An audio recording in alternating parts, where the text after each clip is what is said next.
সালাতের ভিতরেই ছিল, আমরা বুঝি নাই। না বুঝার কারণে আল্লাহ রাসূল সাল্লাল্লাহু আলাইহি ওয়াসাল্লামের হাদিস আছে এরকম যে যখনই সমাজে কোনো বিদআত চালু হবে তখন আল্লাহ সুবহানাহু ওয়া তাআলা ওই সমাজ থেকে একটা সুন্নাতকে দিয়ে নেবেন।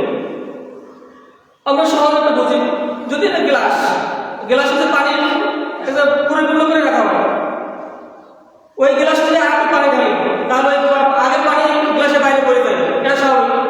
পানি কিন্তু আর বেশি হবে না, পানি পরিপূর্ণই থাকবে গ্লাসে। তো আল্লাহ সুবহানাহু ওয়া তাআলা আমাদের দিনকে পরিপূর্ণ করে দিয়েছেন। এই দিনের ভিতর যদি নতুন কিছু আমরা ঢুকাইতে চাই, তাহলে ওই পুরান যে দিনের যে মূল দিন থেকে কিছু না কিছু বের হয়ে যাবে, ঠিক গ্লাসে পানি পড়াবো। তো আমাদের সমাজে দেখবেন যত সমাজে যত বিদআত চালু আছে, প্রত্যেকটি বিদআতের কিন্তু বিকল্প সুন্নাত সমাজে চালু ছিল। ওই সুন্নাতগুলো বিলুপ্ত হয়ে যাওয়ার কারণে বা এই বিদআতগুলো চালু হওয়ার কারণে ওই সমাজ থেকে সুন্নাতগুলো বিলুপ্ত হয়ে গেছে। তো আজকে আমরা সূরা ফাতিহা, সবচেয়ে বেশি সূরা আমরা পড়ি সালাতের মধ্যে, সূরা ফাতিহার সংক্ষিপ্ত ব্যাখ্যা এবং অনুবাদ আলোচনা করার চেষ্টা করব। আমা তাওফীকি ইল্লা বিল্লাহ। রব্বি ইশরাহ লি সাদরি ওয়া ইয়াসসির লি আমরি ওয়াহলুল উকদাতাম মিন লিসানি ইয়াফকাহু কওলি। আল্লাহ সুবহানাহু ওয়া তাআলা বলেন, যখন তোমরা কোরআন পাঠ করো তখন বিতাড়িত শয়তানের নিকট, শয়তান থেকে আল্লাহ সুবহানাহু ওয়া তাআলার নিকট পানা চেয়ে নিয়ে কোরআন পাঠ শুরু করো। সুতরাং আমরা আল্লাহ সুবহানাহু ওয়া তাআলার দরবারে শয়তান থেকে পানা চেয়ে নিয়ে আজকের আলোচনা শুরু করছি। আমরা সকলে বলছি আউযু বিল্লাহি মিনাশ শাইতানির রাজিম। আমি অভিশপ্ত শয়তান থেকে আল্লাহ তাআলার নিকট আশ্রয় প্রার্থনা করছি। বিসমিল্লাহির রহমানির রহিম। পরম করুণাময় ও অসীম দয়ালু আল্লাহ সুবহানাহু ওয়া তাআলার নামে শুরু করছি। আলহামদুলিল্লাহি রাব্বিল আলামিন। সমস্ত প্রশংসা আল্লাহ তাআলার জন্য, যিনি বিশ্ব জগতের রব। এটা হচ্ছে আয়াতের অর্থ, সমস্ত প্রশংসা আল্লাহর জন্য, যিনি বিশ্ব জগতের রব। প্রথম শব্দ আলহামদুলিল্লাহ, সমস্ত প্রশংসা হচ্ছে আল্লাহ তাআলার জন্য। প্রশংসা এবং শুকরিয়া এই শব্দ দুটি আমাদের নিকট বেশ পরিচিত। শুকরিয়া মানে কৃতজ্ঞতা প্রকাশ করা বা ধন্যবাদ জানানো। শুকরিয়া আল্লাহ তাআলার জন্য যেমন হয় তেমনি মানুষের জন্য হয়। যেমন আল্লাহ সুবহানাহু ওয়া তাআলা সূরা বাকারার 152 নম্বর আয়াতে বলেন, ফাযকুরুনি আযকুরকুম ওয়াশকুরু লি ওয়া লা তাকফুরুন। তোমরা আমাকে স্মরণ করো, আমি তোমাদেরকে স্মরণ করব, আর তোমরা আমার শুকর আদায় করো, আমার সাথে কুফরি করো। অর্থাৎ শুকরিয়া আল্লাহর জন্য হয়, অনুরূপভাবে মানুষের জন্য শুকরিয়া হয়। যেমন সুনান তিরমিজির 1954 নম্বর হাদিসে আল্লাহ রাসূল সাল্লাল্লাহু আলাইহি ওয়াসাল্লাম বলেছেন, মান লা ইয়াশকুরিন নাস লা ইয়াশকুরিল্লাহ। যে ব্যক্তি মানুষের শুকরিয়া আদায় করে না, সে আল্লাহ তাআলার শুকরিয়া আদায় করে না।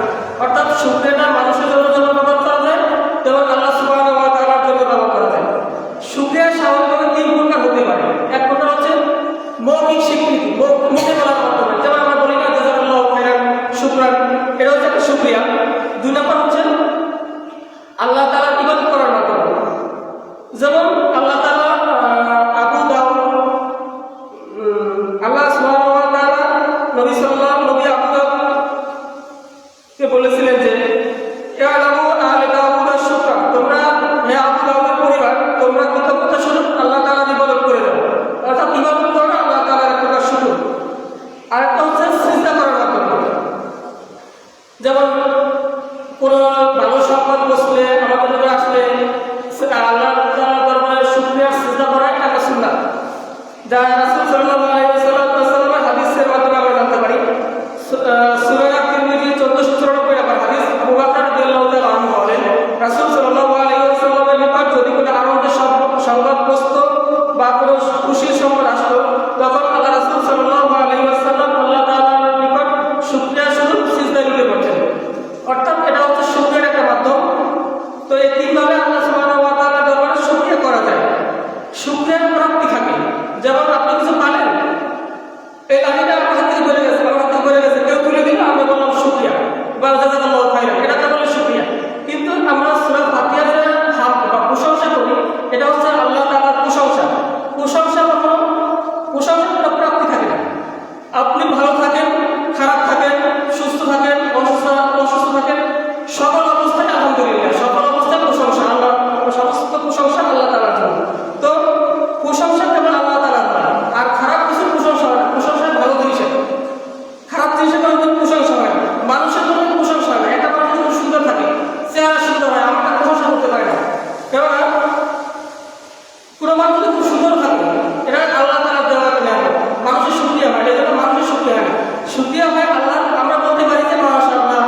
মালিক, প্রতিপালক, কর্তা, অভিভাবক ইত্যাদি। এক কথায় এই শব্দটি রূপক অর্থে ব্যবহার হয়। তবে আল্লাহ সুবহানাহু ওয়া তাআলার সাথে এক কথা যদি আমরা রবের অর্থ ব্যাখ্যা করি তাহলে কিভাবে বলতে পারি, যিনি বান্দার সকল প্রয়োজন পূর্ণ করে দেন, এক কথায় তিনি হচ্ছেন রব। আর একটা কথা, যদি কেউ ইলাহ হতে চায়, অর্থাৎ ইবাদত করার যোগ্য যদি কেউ হতে চায়, তাকে অবশ্যই রব হতে হবে। রব ছাড়া কেউ ইলাহ হতে পারে না। বনি ইসরাঈলের 23 নম্বর আয়াত আল্লাহ সুবহানাহু ওয়া তাআলা বলেন, ওয়াকালা রাব্বুকা লা তা'বুদু ইল্লা ইয়্যাহু, তোমার রব চূড়ান্ত ফয়সালা করে দিয়েছেন যে তোমরা আল্লাহ ব্যতীত অন্য কারো ইবাদত করবে না। অর্থাৎ ইবাদত করার একমাত্র হকদার আল্লাহ সুবহানাহু ওয়া তাআলা, অন্য কেউ ইবাদত করার হকদার নয়। অপর আয়াতে আল্লাহ সুবহানাহু ওয়া তাআলা বলেন, যালিকুমুল্লাহু রাব্বুকুম লা ইলাহা ইল্লা হুয়া খালিকু কুল্লি শাইইন ফা'বুদুহু, তিনি আল্লাহ এবং তোমাদের রব, তিনি ছাড়া কোনো ইলাহ নাই, তিনি প্রত্যেকটি জিনিসের স্রষ্টা। সুতরাং তোমরা আল্লাহ সুবহানাহু ওয়া তাআলার দরবারে ইবাদত করো। সূরা বাকারার 21 নম্বর আয়াতে আল্লাহ সুবহানাহু ওয়া তাআলা বলেন, ইয়া আইয়ুহান নাস উবুদু রাব্বাকুমুল্লাযী খালাকাকুম ওয়াল্লাযীনা মিন ক্বাবলিকুম লাআল্লাকুম তাত্তাকুন। হে মানব জাতি, তোমরা ইবাদত করো আল্লাহ সুবহানাহু ওয়া তাআলা, সেই আল্লাহ যিনি তোমাদেরকে সৃষ্টি করেছেন এবং তোমাদের পূর্ববর্তী যারা ছিল তাদেরকে আল্লাহ যিনি সৃষ্টি করেছেন। ইবাদত হবে সেই আল্লাহ। পরের সাথে আল্লাহ সুবহানাহু ওয়া তাআলা বলেন, আল আলামিন, ইবাদত হবে সেই আল্লাহ যিনি সমস্ত সৃষ্টি জগতের রব। আলম শব্দটি আলমের বহুবচন, এর দ্বারা আলম শব্দ দ্বারা মূলত আল্লাহ তাআলা ছাড়া সকল সৃষ্টি উদ্দেশ্য, অর্থাৎ আল্লাহর নিঃসত্তা ব্যতীত পৃথিবীর বাইরে, সাত আকাশের নিচে, জমিনের নিচে, সৃষ্টির বাইরে আমাদের জানা অজানা যেগুলো আমরা জানি না, তার বাহিরেও যদি আল্লাহ সুবহানাহু ওয়া তাআলার কোনো সৃষ্টি থেকে থাকে, সব কিছু সৃষ্টি, সব কিছু বুঝাবে যে শব্দের মাধ্যমে, সেটা হচ্ছে আলামিন। অর্থাৎ আল্লাহ ব্যতীত যা আছে সব কিছুই আলামিন দ্বারা সাব্যস্ত করবে। তো ইব্রাহিম আলাইহিস সালাম আল্লাহ সুবহানাহু ওয়া তাআলার পরিচয় দিতে গিয়ে বলেছিলেন যে, সূরা শুআরা 26 নম্বর সূরা 77 নম্বর আয়াত থেকে ওই কথাটা আল্লাহ সুবহানাহু ওয়া তাআলা কুরআনে উল্লেখ করেছিলেন। আল্লাহ বলছেন যে রব্বুল আলামিন, বিশ্ব জগতের প্রতিপালক হলো তিনি আল্লাযী খালাকানি ওয়া ইয়াহদিন, যিনি আমাদেরকে, ইব্রাহিম আলাইহিস সালাম বলছেন বিশ্ব প্রতিপালক হচ্ছেন তিনি, যিনি আমাকে সৃষ্টি করেছেন এবং তিনি আমাকে হেদায়েত দান করেছেন। ওয়াল্লাযী হুয়া ইউতি'উনি ওয়া ইউসকিন, এখানে ইব্রাহিম আলাইহিস সালাম বলছিলেন যে তিনি রব্বুল আলামিন হচ্ছেন তিনি, যিনি আমাকে জীবন সৃষ্টি করেছেন, আমাকে হেদায়েত দিয়েছেন, আমাকে তিনি খাওয়ান, পান করান, অসুস্থ হলে তিনি সুস্থতা দান করেন, ইত্যাদি ইত্যাদি আরো বেশ লম্বা আয়াত। তো এটা হচ্ছে মূলত আলামিন, রব্বুল আলামিনের ব্যাখ্যা। আল্লাহ সুবহানাহু ওয়া তাআলার নামে যেমন আলামিন শব্দ ব্যবহার করা হয়েছে, অনুরূপভাবে আল্লাহ রাসূল সাল্লাল্লাহু আলাইহি ওয়াসাল্লামের নামে সম্পর্কে একই শব্দ ব্যবহার করা হয়েছে। যেমন আমরা জানি আল্লাহ রাসূল সাল্লাল্লাহু আলাইহি ওয়াসাল্লামের সম্পর্কে আল্লাহ রাব্বুল আলামিন কোরআনে বলেছেন, ওয়া মা আরসালনাকা ইল্লা রাহমাতাল লিল আলামিন, হে নবী, আমি তোমাকে সমগ্র সৃষ্টি জগতের জন্য আমি তোমাকে রহমত করে পাঠিয়েছি। আল্লাহ রাব্বুল আলামিন যখন সমস্ত সৃষ্টি জগতের জন্য আলামিন, আল্লাহ রাসূল সাল্লাল্লাহু আলাইহি ওয়াসাল্লাম একইভাবে সমগ্র সৃষ্টি জগতের জন্য রহমত, সমগ্র আলামিনের জন্য রহমত। তো আল্লাহ রাব্বুল আলামিন বলছেন যে আলহামদুলিল্লাহি রাব্বিল আলামিন, সমস্ত প্রশংসা একমাত্র সকল সৃষ্টি জগতের রব আল্লাহ সুবহানাহু ওয়া তাআলার জন্য। পরের আয়াতে আল্লাহ তাআলা বলছেন যে আর রহমানির রহিম, যিনি পরম করুণাময় এবং অসীম দয়ালু। রহমত শব্দটি একটি সাধারণ গুণ, রহমত শব্দটি সাধারণ গুণ, আর রহমত হচ্ছে ওই গুণের চরম পর্যায়ে, অর্থাৎ কেউ দয়া করে এটা হচ্ছে রহমত, আর অতি দয়ালু এটা হচ্ছে রহমত। রহমত কেবল আল্লাহ হতে পারে, মানুষ হতে পারে না। সূরা আম্বিয়া 107 নম্বর আয়াতে আল্লাহ সুবহানাহু ওয়া তাআলা বলেন যে ওয়া মা আরসালনাকা ইল্লা রাহমাতাল লিল আলামিন, যেমন পূর্বে বলেছিলাম যে আল্লাহ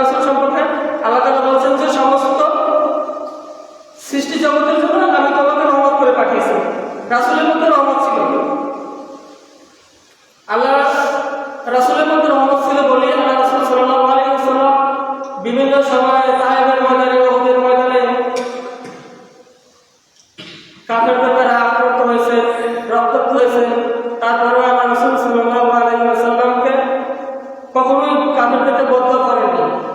এটা হচ্ছে রহমত।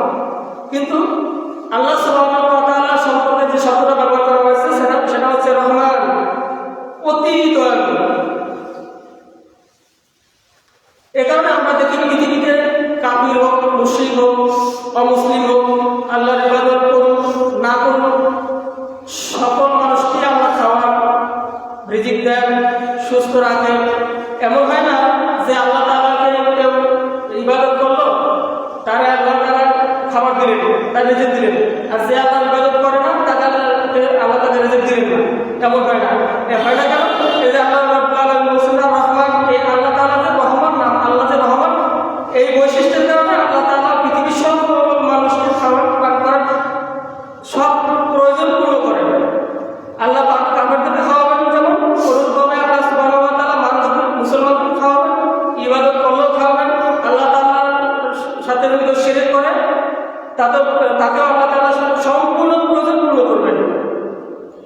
যেমন হাদিসে সুনান তিরমিজি 2320 নম্বর হাদিসে আল্লাহ রাসূল সাল্লাল্লাহু আলাইহি ওয়াসাল্লাম বলেছেন যে, সাউদ ইবনে সাদ রাদিয়াল্লাহু তাআলা আনহু বলেন, রাসূল সাল্লাল্লাহু আলাইহি ওয়াসাল্লাম বলেছেন, আল্লাহ তাআলার নিকট এই পৃথিবীর মূল্য যদি একটি মশার ডানার তুল্য হতো, তাহলে আল্লাহ সুবহানাহু ওয়া তাআলা এই দুনিয়াতে যত কাফির মুশরিক আছে, যারা আল্লাহ সুবহানাহু ওয়া তাআলার সাথে শিরক করে, মুশরিক, তাদেরকে আল্লাহ তাআলা কোনো খাবার দিতেন না, কোনো খাওয়াও দিতেন না।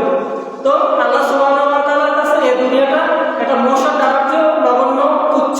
এজন্য আল্লাহ সুবহানাহু ওয়া তাআলার কাছে কে খাইলো, কে কাকে আল্লাহ রিজিক দিলেন, কাকে দিলেন না, এটা আল্লাহর কাছে একেবারে নগণ্য এবং গণ্য একটা বিষয়। তো আল্লাহ সুবহানাহু ওয়া তাআলা যেমন রহমান, পরের শব্দে আল্লাহ সুবহানাহু ওয়া তাআলা আর রহিম শব্দ ব্যবহার করেছেন। রহিম শব্দের মাধ্যমে আল্লাহ সুবহানাহু ওয়া তাআলা সূরা ফাতিহায় আল্লাহ বলে দিচ্ছেন যে আল্লাহ সুবহানাহু ওয়া তাআলা শুধু মানুষকে দুনিয়াতে সৃষ্টি করেছেন, এর বিশেষ লক্ষ্য উদ্দেশ্য আল্লাহ সুবহানাহু ওয়া তাআলার আছে। অর্থাৎ মানুষ পৃথিবীতে আল্লাহ সুবহানাহু ওয়া তাআলা অনর্থক কোনো কারণে সৃষ্টি করেন নাই। মানুষ সৃষ্টির পিছনে মহান আল্লাহ সুবহানাহু ওয়া তাআলার বিশেষ উদ্দেশ্য রয়েছে। এজন্যই আল্লাহ সুবহানাহু ওয়া তাআলা আমরা সূরা ফাতিহা যখন পাঠ করি, আমরা রহমান শব্দের পরপরই রহিম শব্দটি ব্যবহার করি, অর্থাৎ রহিম শব্দটি আসছে। সূরা নিসা 40 নম্বর আয়াতে আল্লাহ সুবহানাহু ওয়া তাআলা বলেন, ইন্নাল্লাহা লা ইয়াজলিমু মিসকালা যাররাতিন, পৃথিবীতে মানুষ যা করবে নিশ্চয়ই আল্লাহ তাআলা পরকালে তার পরিপূর্ণভাবে অনুপরিমাণও অত্যাচার করবেন না, তাকে পরিপূর্ণভাবে পাওনা বুঝিয়ে দিবেন। অর্থাৎ দুনিয়াতে আল্লাহ মানুষকে যেভাবে নিয়ামত, সকল মানুষকে নিয়ামত দিবেন, পরকালে আল্লাহ সুবহানাহু ওয়া তাআলা ওটা করবেন না। এই জন্য আল্লাহ সুবহানাহু ওয়া তাআলা রহমান শব্দটা দুনিয়ার ক্ষেত্রে ব্যবহার করা হয়, কিন্তু রহিম শব্দটা পরকালের জন্য। ওখানে আপনি আল্লাহর জন্য যা করবেন আল্লাহ অতটুকু দিবেন। আপনি যদি ভালো কাজ করেন আল্লাহ সুবহানাহু ওয়া তাআলা আপনাকে পুরস্কৃত করবেন, আর যদি আপনি খারাপ কাজ করেন আল্লাহ তাআলা ওখানে আপনার জন্য জাহান্নাম হোক, আল্লাহ তাআলার শাস্তি হোক, ওটাই দিবেন। ওখানে আল্লাহ তাআলা রহমান করবেন না। তার মানে পরকালে আল্লাহ সুবহানাহু ওয়া তাআলা রহমান নাম থাকবে না, তখন আল্লাহ তাআলা রহিম হিসেবে থাকবেন। যে আল্লাহ তাআলার নিকট যে যতটুকু পাওনা উপযোগী, যে যেভাবে দুনিয়াতে করে গেছে, আল্লাহর ইবাদত করে গেছে, আল্লাহর হুকুম মেনে আল্লাহর কাছে হাজির দিতে পেরেছে, আল্লাহ ততটুকু দিবেন, এর কোনো বেশিও করবেন না, কমও করবেন না। এটার নাম হচ্ছে রহিম।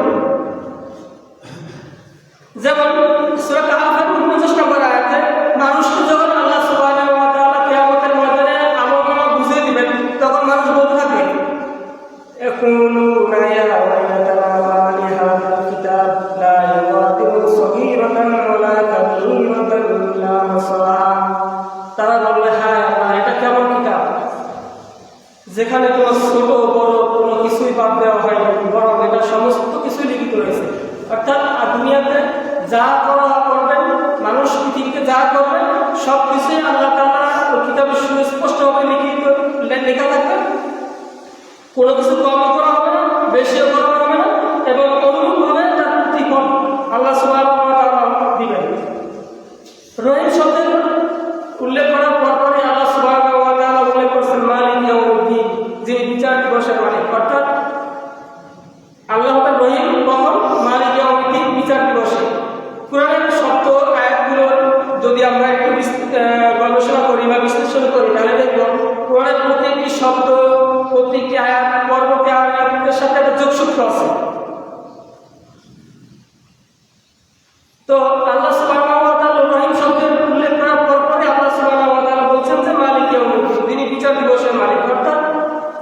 রহিম হবে আল্লাহ পরকালে, যেটা আমরা পূর্বে বলেছি। তো আল্লাহ সুবহানাহু ওয়া তাআলা পৃথিবীতে মানুষকে সৃষ্টি করার যে মৌলিক কারণ, আল্লাহ সুবহানাহু ওয়া তাআলা সূরা সওয়াদের 27 নম্বর আয়াতে কথাটা বলছেন যে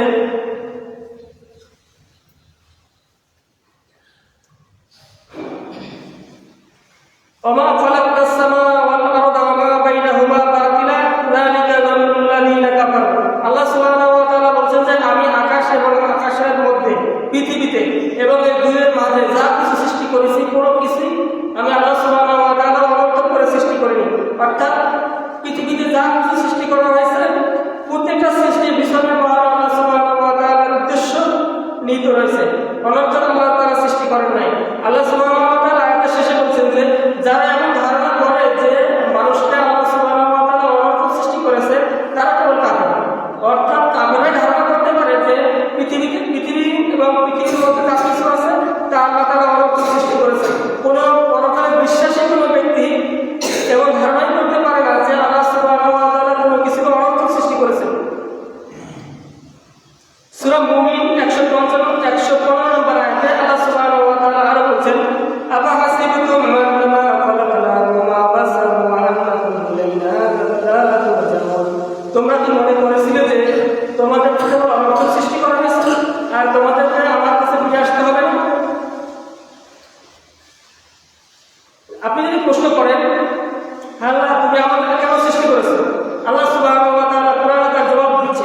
সূরা মুলকের 2 নম্বর আয়াতে আল্লাহ সুবহানাহু ওয়া তাআলা বলেন আল্লাযী খালাকাল মাউতা ওয়াল হায়াতা লিয়াবলুয়াকুম আইয়ুকুম আহসানু আমালা। তিনি জীবন ও মৃত্যু সৃষ্টি করেছেন তোমাদেরকে পরীক্ষা করার জন্য কে তোমাদের মধ্যে কর্মোত্তম, কে তোমাদের মধ্যে কর্ম করে। চূড়ান্তভাবে আল্লাহ সুবহানাহু ওয়া তাআলা সূরা জারিয়াতের 56 নম্বর আয়াতে বলেন যে ওমা খালাকতুল জিন্না ওয়াল ইনসা ইল্লা লিয়াবুদুন।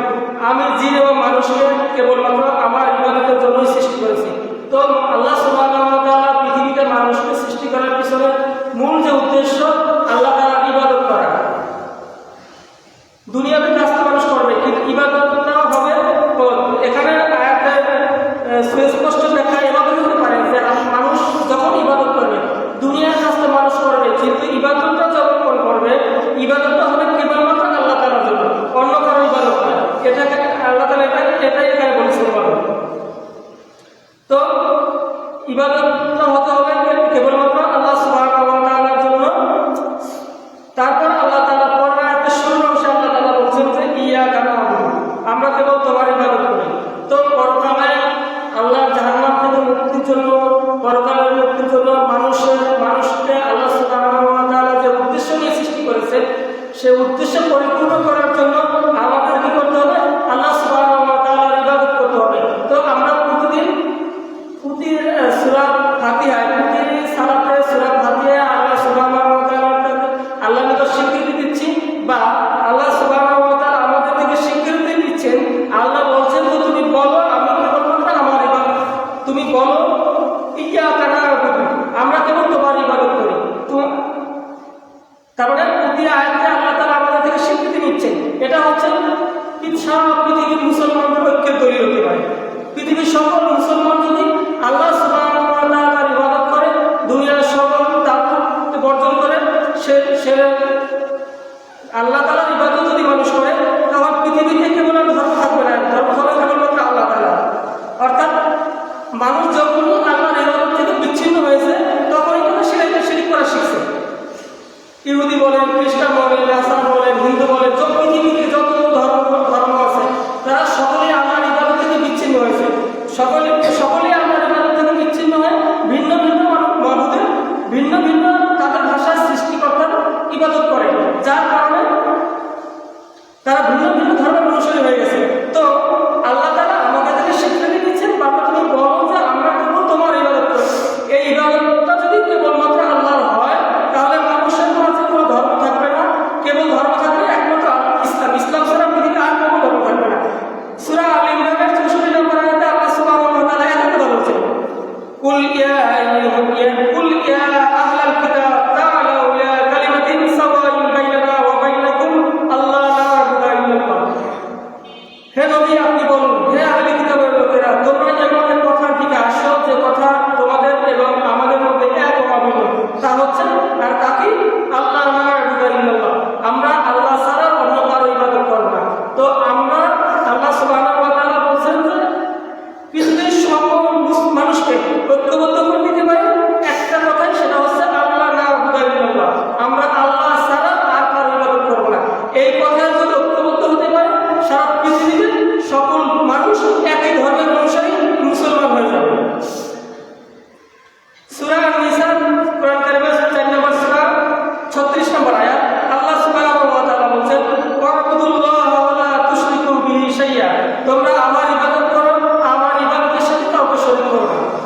কথা আমরা খুবই বলেছি। তো যখনই মানুষ আল্লাহর ইবাদতে শিরক করবে তখনই বিভিন্ন ধরনের মুসলিমের মধ্যে বিভিন্ন শিরক বিদআতের কারণে মানুষ ইসলাম থেকে বিচ্ছিন্ন, বিভিন্ন শিরক কবর পূজা থেকে শুরু করে ওসিলার নামে বিভিন্ন পূজা হয় আমাদের সমাজে। তো এটাই হচ্ছে আল্লাহ, আমরা সালাতে প্রতিদিন অসংখ্যবার আল্লাহ তাআলার কাছে বলছি যে আমরা একমাত্র তোমার ইবাদত করি, অথচ আমরা সালাত থেকে বের হওয়ার পরে আর মনে থাকে না, তখন আমরা বিভিন্নভাবে কবরে সিজদা দেয়, ওসিলা ধরে, বিভিন্ন পীরের কাছে গিয়ে সিজদা দেয় বা তার কাছে কিছু কামনা করে, সবগুলো কাজে এই আয়াতের বা এই শব্দের বিপরীত। সূরা কাহফের 110 নম্বর আয়াত আল্লাহ সুবহানাহু ওয়া তাআলা বলেন, ফামান কানা ইয়ারজু লিকা রাব্বিহি ফালইআমাল আমালান সালিহান ওয়া লা ইউশরিক বিইবাদাতি রাব্বিহি আহাদা। যে ব্যক্তি তার রবের সাক্ষাৎ কামনা করে, এটা হচ্ছে আল্লাহ সুবহানাহু ওয়া তাআলার চূড়ান্ত কথা। যদি কোনো ব্যক্তি তার রবের সাক্ষাৎ কামনা করে, সে যেন তার কর্মে, তার ইবাদতের কর্মে কাউকে যেন শিরক না করে, অর্থাৎ যে ব্যক্তি পরকালে আল্লাহ তাআলার সাথে হাজির হতে চায়, সে যেন তার ইবাদতে আল্লাহর সাথে অন্য কাউকে শরীক না করে। এটা হচ্ছে আল্লাহ সুবহানাহু ওয়া তাআলার চূড়ান্ত কথা। অর্থাৎ কেউ যদি রবের সাক্ষাৎ কামনা করে, সে যেন সকল মত ত্যাগ করে এবং আল্লাহ সুবহানাহু ওয়া তাআলার ইবাদত করে। আমরা কালেমা তাইয়্যিবা করব, যেটা সহিহ বুখারীর 1369 নম্বর হাদিসে আসছে। আমরা যে কালেমা তাইয়্যিবা করি না, রাসূল সাল্লাল্লাহু আলাইহি ওয়াসাল্লাম বলেছেন যে লা ইলাহা ইল্লাল্লাহ ওয়া আন্না মুহাম্মাদুর রাসূলুল্লাহ, আল্লাহ ব্যতীত কোনো ইলাহ নেই, মুহাম্মদ সাল্লাল্লাহু আলাইহি ওয়াসাল্লাম আল্লাহ তাআলার রাসূল। এই ইলাহ শব্দের অর্থই হচ্ছে ইবাদত করার একমাত্র যোগ্য। ইলাহ শব্দের বিভিন্ন অর্থ করে, তো মূলত অর্থ হবে এরকম যে ইবাদত করার যোগ্য। পৃথিবীতে সৃষ্টিকর্তা, রিজিকদাতা, রূপকর্থের অনেক ক্ষেত্রে ব্যবহার করা হয়। যার মালিক, কেউ যেটা ধরেন বাড়ির মালিক থেকে আমরা বলতে পারি এই বাড়ির মালিক, অর্থাৎ মালিক তো আল্লাহর মালিক, কিন্তু দুনিয়াতে রূপকর্থের মালিক বলা যায়, বাবা মাকে রব বলা যায়, কারণ সে আমাদের লালন পালন করে, তাই রূপকর্তাদেরকে রব বলা হয়। কিন্তু ইলাহ আল্লাহ তাআলা আমাদের কালেমা শিক্ষা দিয়েছেন, সেখানে আল্লাহ রাসূল সাল্লাল্লাহু আলাইহি ওয়াসাল্লাম বলছেন যে আল্লাহ ছাড়া কোনো ইলাহ নেই। ইলাহ বলতে বোঝায় যে আল্লাহ ছাড়া ইবাদত করার যোগ্য দ্বিতীয়ত আর কারো নেই। এজন্য বিভিন্ন অনেক স্কলার কালেমা শব্দের অর্থ এভাবে করেছেন যে আল্লাহ ছাড়া অন্য কোনো সত্য ইলাহ নেই। অর্থাৎ পৃথিবীতে কেউ ইলাহ দাবি করতে পারে, যেমন ফেরাউন নিজেকে ইলাহ দাবি করেছে, রব দাবি করেছে, কিন্তু সে মিথ্যা রব, অর্থাৎ সে দাবি করলো এই দাবিটা সত্য না, অর্থাৎ রবটা সে মিথ্যা। এজন্য এই কালেমা অর্থ এভাবে করেছেন যে আল্লাহ ব্যতীত সত্য কোনো ইলাহ, পৃথিবীতে যতই মিথ্যা ইলাহ থাকতে পারে, কিন্তু সত্য ইলাহ হচ্ছে কেবলমাত্র আল্লাহ সুবহানাহু ওয়া তাআলা।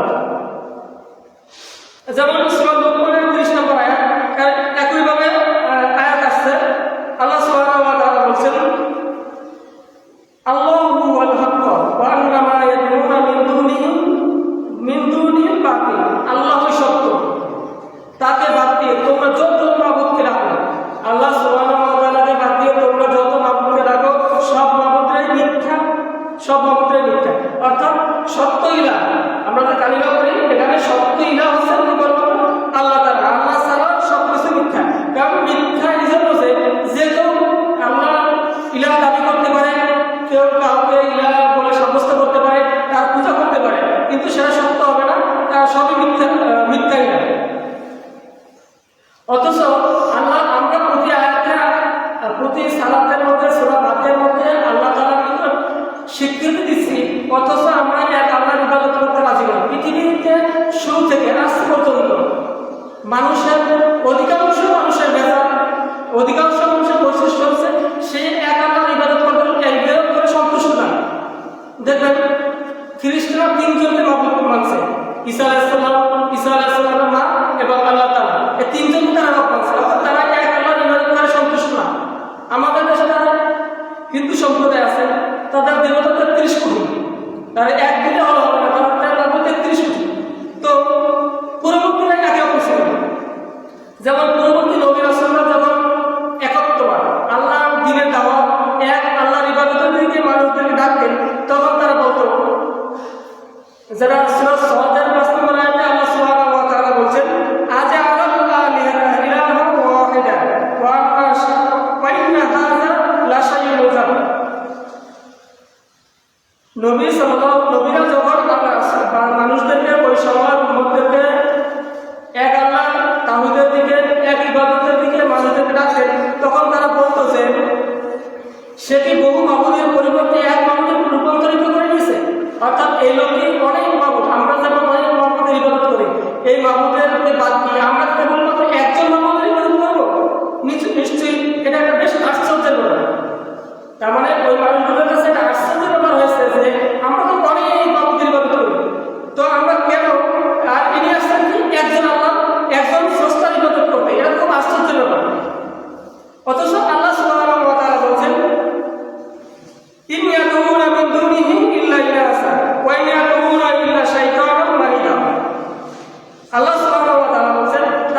সমাজে বড় একটা অংশ আছে যারা বিশ্বাস করে সেজদা বিভিন্ন নামে করে, তাজিমে সিজদা বলে বা বিভিন্ন নামে বিভিন্নভাবে মানুষকে সিজদা করে, কবরে সিজদা করে। অথচ আল্লাহ তাআলা সূরা ফুসসিলাতে চূড়ান্তভাবে বলে দিয়েছেন, লা তাসজুদু লিশ-শামসি ওয়ালা লিল-কমারি ওয়াসজুদু লিল্লাহ আল্লাযী খালাকাহুন্না ইন কুনতুম ইয়্যাহু তা'বুদুন। আল্লাহ তাআলা বলছেন যে তোমরা সিজদা করো না, চন্দ্রকেও যেমন করো না, সূর্যকেও করো না, সিজদা করো সেই আল্লাহ তাআলাকে যিনি এই সব কিছু সৃষ্টি করেছেন। ওই যে আমরা সত্যি বলেছিলাম রব্বুল আলামিন, সকল সৃষ্টির সকল রব, সকল কিছুর যিনি রব, রব্বুল আলামিন যিনি, তাকে ইবাদত, তাকে সিজদা করতে হবে, অন্য কারো সিজদা করা যাবে না। মানুষ যেমন কেবলমাত্র আল্লাহ সুবহানাহু ওয়া তাআলার ইবাদত করবে, একইভাবে তার যে কোনো প্রয়োজন আল্লাহ সুবহানাহু ওয়া তাআলার নিকটই কামনা করবে। পরে সত্যি আল্লাহ সুবহানাহু ওয়া তাআলার বান্দার প্রতি স্বীকৃতি নিচ্ছেন। আল্লাহ সুবহানাহু ওয়া তাআলা বলছেন, হে বান্দা তুমি বলো ওয়া ইয়াকা নাস্তাইন, আমরা যেমন তোমার ইবাদত করি এবং তেমনিভাবে আমরা কেবলমাত্র তোমার কাছে সাহায্য প্রার্থনা করি।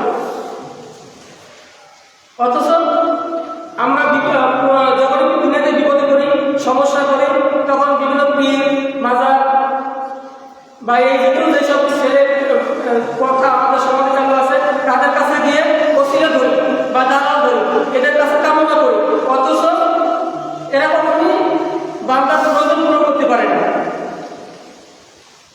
তারা বিভিন্ন কোরআনের বিভিন্ন দলিল পেশ করে, যেমন সূরা মাইদার 35 নম্বর আয়াতে তারা বেশ শক্ত দলিল হিসেবে পেশ করে।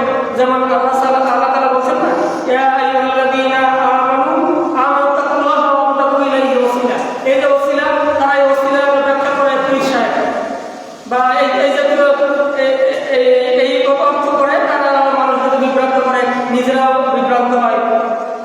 তবে দেখা যায় পৃথিবীতে আমাদের সমাজে যত শিরক বিদআত সমাজ চলে সবগুলোরই কোরআন, সবগুলোর পক্ষে কোরআন হাদিসে দলিল আছে। কবরে সিজদা দেয়, দেখবেন সেখানে কোরআনের দলিল আছে। পীরের কাছে মাজারে যায়, দেখবেন তাদের পক্ষে কোরআনের দলিল আছে। সব ক্ষেত্রে দলিল পাবেন। কোরআনের দলিলগুলোকে তারা ভ্রান্ত ব্যাখ্যা ও ভ্রান্ত স্পষ্ট অর্থ করে, ভুল অর্থ করে মানুষের নিজেরা যেমন পথভ্রষ্ট হয়, অন্যান্য মানুষদেরকে তারা পথভ্রষ্ট করে। যেমন ওসিলা শব্দটি তারা বেশ, এটা খুব প্রচলিত একটা শব্দ যে ওসিলার মাধ্যমে তারা, এটা খুব বড় একটা ব্যবসা ব্যাপার ওসিলা। এই ওসিলা কেন্দ্র করে আমাদের দেশে বড় একটা ব্যবসার কাজ চলে। অথচ আল্লাহ সুবহানাহু ওয়া তাআলা সূরা জুমার 3 নম্বর আয়াতে বলেছেন, ওয়াল্লাযীনা ইত্তাখাযু মিন দুনিহি আউলিয়া মা না'বুদুহুম ইল্লা লিয়ুকাররিবুনা ইলাল্লাহি যুলফা। যারা আল্লাহ ব্যতীত অন্যান্য ওলি আউলিয়াদেরকে উপাস্য গ্রহণ করে, তারা বলে যে আমরা তাদের ইবাদত এজন্য করি যে যেন তারা আমাদেরকে আল্লাহর নিকটবর্তী করে দেয়। এই যে এবার আমরা যারা বলি, যারা বিভিন্ন কবরে সিজদা করে, তাদের যুক্তি যেটা পূর্ববর্তী কাফির মুশরিকরা একই যুক্তিতে তাদের আল্লাহ তাআলাকে বাদ দিয়ে অন্যান্য ওলি আউলিয়াকে উপাস্য রূপে গ্রহণ করত। সূরা ইয়াসিনের 74 নম্বর আয়াতে আল্লাহ সুবহানাহু ওয়া তাআলা বলেছেন, ওয়াত্তাখাযু মিন দুনিল্লাহি আলিহাতান লাআল্লাহুম ইনসারুন লা ইস্তাতিউনা নাসরাহুম। আল্লাহ সুবহানাহু ওয়া তাআলা বলেছেন যে তারা আল্লাহর পরিবর্তে অনেক ইলাহ গ্রহণ করে নিয়েছে, এই আশায় যে তারা সাহায্য প্রাপ্ত হবে। অথচ তারা তাদেরকে ইলাহ হিসেবে গ্রহণ করে নিয়েছে, তারা কিছুই করতে পারবে না, তারা কিছুই করার সক্ষমতা তাদের নেই। কোরআনে এই ওসিলা শব্দটি মূলত আল্লাহ সুবহানাহু ওয়া তাআলার নৈকট্য লাভ করার অর্থে ব্যবহার করা হয়েছে। যেমন আমরা যে সকল ইবাদত করে আল্লাহ তাআলার নৈকট্য লাভ করি, সালাত থেকে শুরু করে অন্যান্য যে সকল ইবাদতগুলো রয়েছে, যে ইবাদতগুলো করার মাধ্যমে আমরা আল্লাহর নিকটবর্তী হতে পারি, মূলত ওসিলা শব্দটা এটাই উদ্দেশ্য করা হয়েছে। অথচ আমাদের সমাজে এই ওসিলা শব্দকে ভুল ব্যাখ্যা করা হয়েছে।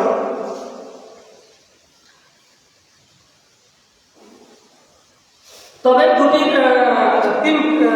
দুয়ার ক্ষেত্রে 3টি ক্ষেত্রে আল্লাহ তাআলার নিকট ওসিলা করা যায়। যেমন যখন মানুষ দোয়া করে তখন আল্লাহর রাসূল নামের ওসিলা করে আল্লাহর নিকট দোয়া করা যায়। এই সব এক্ষেত্রে ওসিলা শব্দটি ব্যবহার করা যায়। যেমন আল্লাহ রাসূল সাল্লাল্লাহু আলাইহি ওয়াসাল্লাম আল্লাহ তাআলার নিকট দোয়া করতেন, ইয়া হাইয়্যু ইয়া কাইয়্যুম বিরহমাতিকা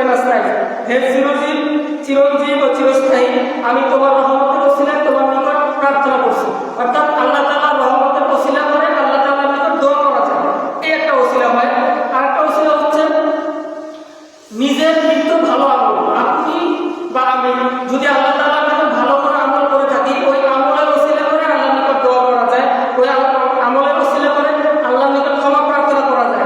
যেমন একটা হাদিস আমরা জানি, তিনজন যুবক কোন এক সফরে বের হওয়ার সময় রাতের সময় পাহাড়ে একটা গর্তে আশ্রয় নিয়েছিল।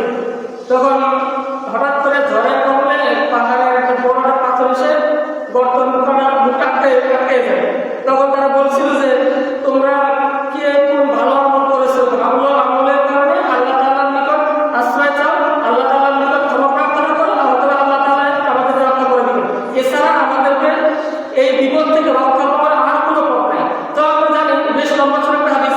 তো তিনজনই বিভিন্ন তাদের পূর্ববর্তী যে নেক আমল করছিল, ওই নেক আমলের ওসিলা করে আল্লাহ তাআলার নিকট দোয়া করছিলেন, পরে আল্লাহ তাআলা তাদেরকে ওই বিপদ থেকে রক্ষা করেছিলেন। তো এই একটা ওসিলা, এই ওসিলা এভাবে ওসিলা করা যায়। আর একটা ওসিলা হচ্ছে জীবিত কোনো ব্যক্তির ওসিলা করা, যেমন দোয়া করতেছেন, তো এই সময় বলা যায় যে হায় আল্লাহ, তুমি আমাদের মধ্যে একটা ভালো ব্যক্তি আছে, তার ওসিলা করে তুমি আমাদেরকে মাফ করে দাও। এটা একটা ওসিলা। এই ওসিলার সমর্থনে হাদিস পাওয়া যায়, যেমন সহিহ বুখারীর 1010 নম্বর হাদিসে আনাস ইবনে মালিক রাদিয়াল্লাহু তাআলা আনহু বলেন, তিনি বলেছেন ওমর ইবনে খাত্তাব রাদিয়াল্লাহু তাআলা আনহু যখন বৃষ্টি প্রার্থনা করতেন তখন বলতেন, হে আল্লাহ, আমরা তো পূর্বের সময় তোমার নবী জীবিত ছিলেন, তিনি দোয়া করতেন আর তুমি আমাদেরকে বৃষ্টি দিতে।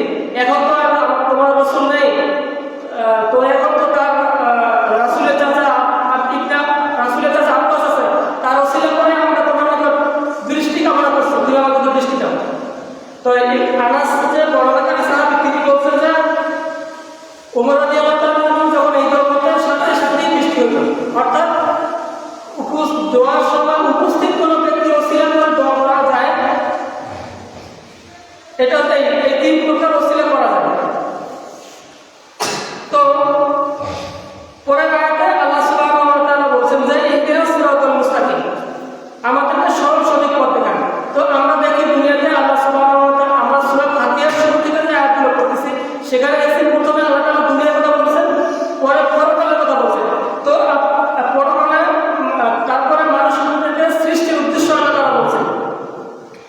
তো আমাদেরকে পরকালে মুক্তির জন্য আমাদের কি করতে হবে? আল্লাহ দুনিয়াতে সরল সঠিক পথের উপর চলতে হবে। তো আমরা আল্লাহ সুবহানাহু ওয়া তাআলার দরবারে স্বীকৃতি দিচ্ছি, ইহদিনাস সিরাতাল মুস্তাকিম, আমাদেরকে সরল সঠিক পথ দেখান। অর্থাৎ দুনিয়াতে অসংখ্য পথ আছে, সকল পথ পরিত্যাগ করে আল্লাহ সুবহানাহু ওয়া তাআলার সরল সঠিক পথ, ইহদিনাস সিরাতাল মুস্তাকিমের পথ অনুসরণ করতে হবে। তো আল্লাহ তাআলা আমাদেরকে সূরা ফাতিহার মাধ্যমে আল্লাহ সুবহানাহু ওয়া তাআলা আমাদের থেকে স্বীকৃতি দিচ্ছেন যে তুমি বলো, প্রতি আয়াতে বলো, মানুষ যেন আল্লাহ তাআলা এই কথা ভুলে না যায়, যে সরল সঠিক পথ থেকে বিচ্যুত হয়ে না যায়। এজন্য আল্লাহ তাআলা প্রতি সূরা প্রতি সারাতেই স্মরণ করে দিচ্ছেন, প্রতি সারাতেই আমরা মানুষদেরকে স্বীকৃতি দিচ্ছেন, তুমি বলো, আমাদেরকে সরল সঠিক পথে চালিত করুন। জি, আজকে এই পর্যন্তই। পরে অন্য কোনো সময় পরে আয়াতগুলো আমরা দেখব। আকুলু কওলি হাযা আস্তাগফিরুল্লাহ লি ওয়া লাকুম ওয়া লিসাইরিল মুসলিমিন ফাস্তাগফিরুহু ইন্নাহু হুয়াল গফুরুর রাহিম।